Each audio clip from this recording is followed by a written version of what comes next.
Comme tous les jeudis dans ce journal, on prend le temps de s'arrêter un instant avec un autre regard sur l'actualité. Notre invité aujourd'hui, Philippe Chancel, photographe. Merci d'être avec nous. Alors depuis longtemps, vous parcourez la planète. On vous a invité pour votre livre Workers Emirates.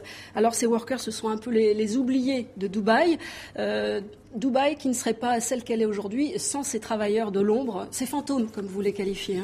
Ces fantômes, on les appelle dans l'ouvrage les spectres.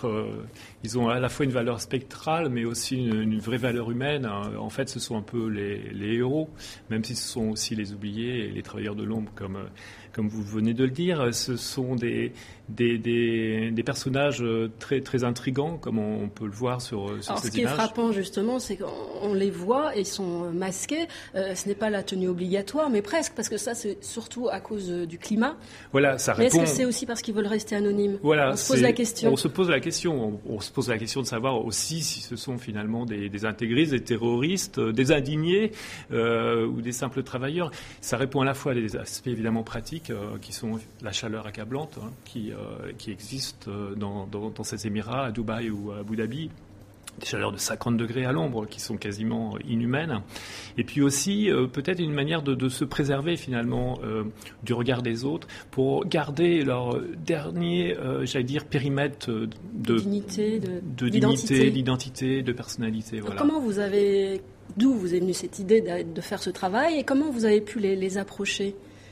Je les ai approchés à la manière d'un photographe qui est attiré par un sujet, en l'occurrence ses visages, ses corps, qui dans la ville étaient très présents et en même temps presque invisibles, curieusement. Donc ça, c'est un travail d'approche, un travail qui nécessite. Ça a été facile de pouvoir.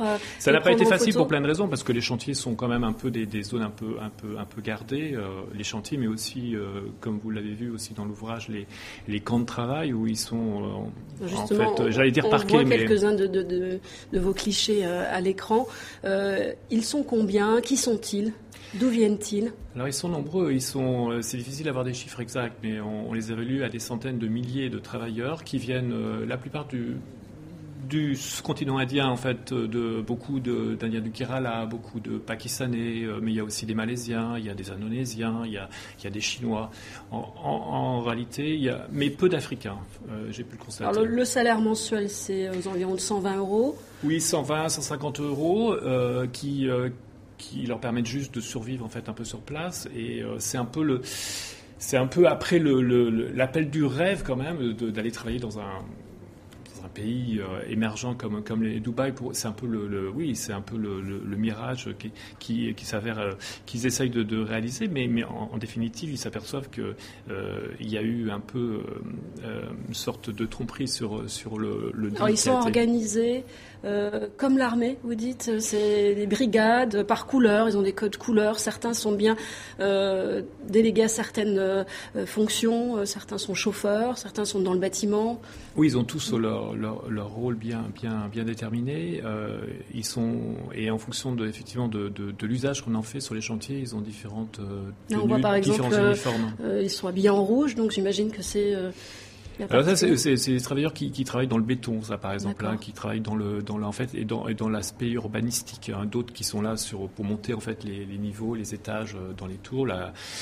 Ceux qui ont construit effectivement la Burj Dubaï, qui fait la Burj Khalifa, qui baptisée, le monde, en tout cas. 828 mètres de hauteur. Effectivement, c'est spectaculaire, voilà. Alors c'est un petit peu ce que vous cherchez à dénoncer, si j'ai bien compris votre travail. C'est aussi un petit peu l'envers du décor, ce Dubaï que tout le monde présente comme un exemple de réussite. Enfin, en tout cas, c'est l'ultra-capitalisme aujourd'hui qui perce là-bas. Voilà. Alors je ne cherche pas à dénoncer. Je dirais plutôt, je cherche à donner à voir pour essayer dans un travail qui se veut documentaire, donc qui ne cherche pas à juger, mais simplement en fait à révéler, à prélever dans des situations réelles une photographie en fait du monde dans lequel nous sommes aujourd'hui. Et c'est vrai qu'à travers la mondialisation et l'ultra-capitalisme, je donne des visages à ce que ça signifie en tout cas pour moi, et j'espère pour les autres. Vous avez pu vraiment rencontrer l'un d'entre eux, discuter avec eux?